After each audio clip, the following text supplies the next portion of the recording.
A man acting suspicious causes a two-car crash in downtown Billings, sending himself and a victim to the hospital.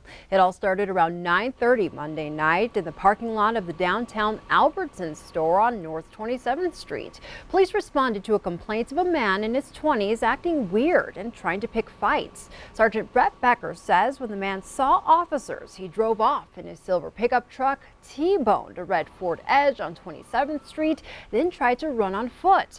Police caught up with him a block away and took him into custody. He was taken to the hospital but likely faces multiple felonies, including DUI and traffic violations. His female passenger was arrested on a warrant. The driver of the Ford Edge was taken to the hospital with minor injuries. The names of the people involved have not been released. The Billings City Council spent its Monday night meeting discussing and adjusting the city's $462 million capital improvement plan. Included is $50.5 million for an airport terminal expansion. $26 million will go to a South Billings Aquatic Center. The police evidence facility expansion will get $3.8 million, and $8.7 million will go to water and wastewater main replacement. The capital improvement plan will fund a total of 120 projects starting next year and running through 2024. We've got public safety issues, police facility issues, court issues, criminal justice space issues, fire station issues, parks issues. I mean, the list is very long, and for the most part, as we know in Montana, I'll try to avoid the soapbox, but it all comes from property taxpayers in one form or another. So I think we do have to be deliberate about recognizing how much money we're talking about and what stage do we present this to have a shot for our voters to be supportive. The plan also includes building fire stations 8 and 9 instead of relocating fire station 5. Northwestern Energy is taking steps to be a little more environmentally friendly. The power company is replacing 43,000 streetlights with LED lights across the Treasure State. They'll begin in Billings and Helena, then move on to Butte, Bozeman, Missoula, and Havre next year. The entire project will cost $120,000. Not only are the new bulbs cost effective, but by recycling the old bulbs, it will keep mercury out of landfills. Now we go to central Montana, where 2 people are dead following a series of events that started with a shooting in Kevin and ended with a standoff in Shelby. MTM's Joe Husinga brings us the latest. According to the Toole County Sheriff's Office, they received a call Monday morning from a female reporting a possible shooting in Kevin. Deputies responded to that scene where they found a deceased male at a residence. When they began the investigation, they discovered that a male suspect had taken a woman at gunpoint from Kevin to his residence in Shelby. The man then barricaded himself and the hostage inside his residence, and authorities began blocking off the area. Toole County received assistance from several law enforcement agencies, including a Conrad police negotiator and the Great Falls Police High Risk Unit. Police were able to contact the suspect and negotiate the woman's release.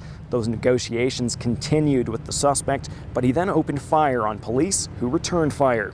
The suspect was pronounced dead at the scene. At the request of the Toole County Sheriff's Office, the investigation has been handed over to Montana DCI.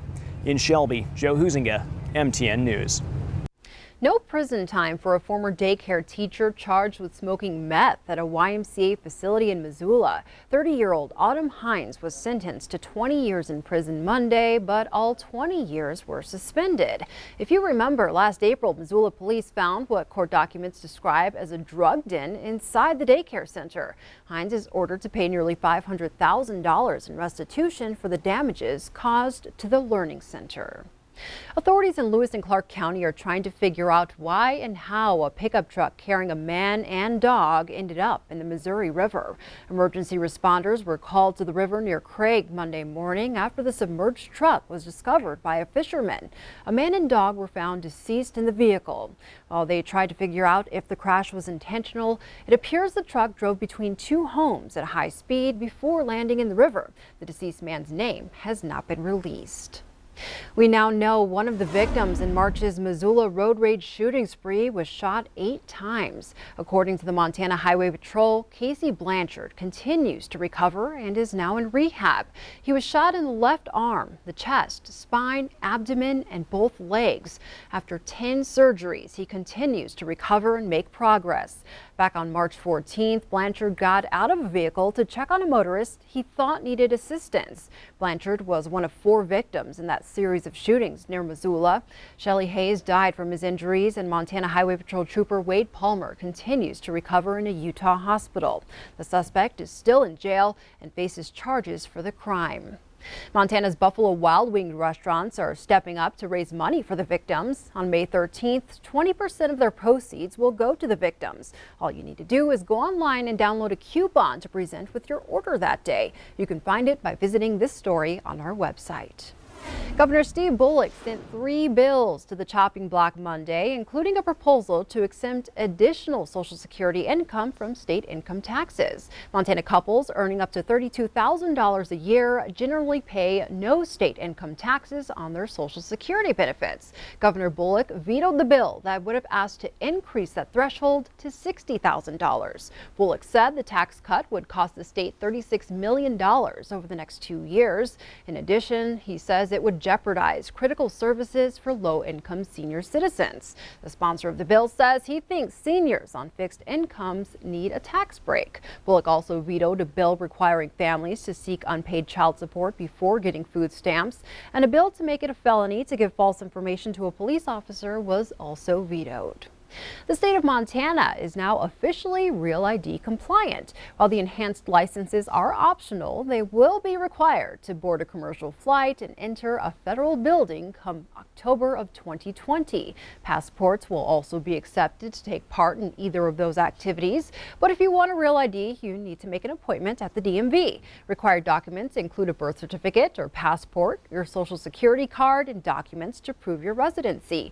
It will cost an extra $25 to $50 depending on your situation. For more info, you can visit mtrealid.org.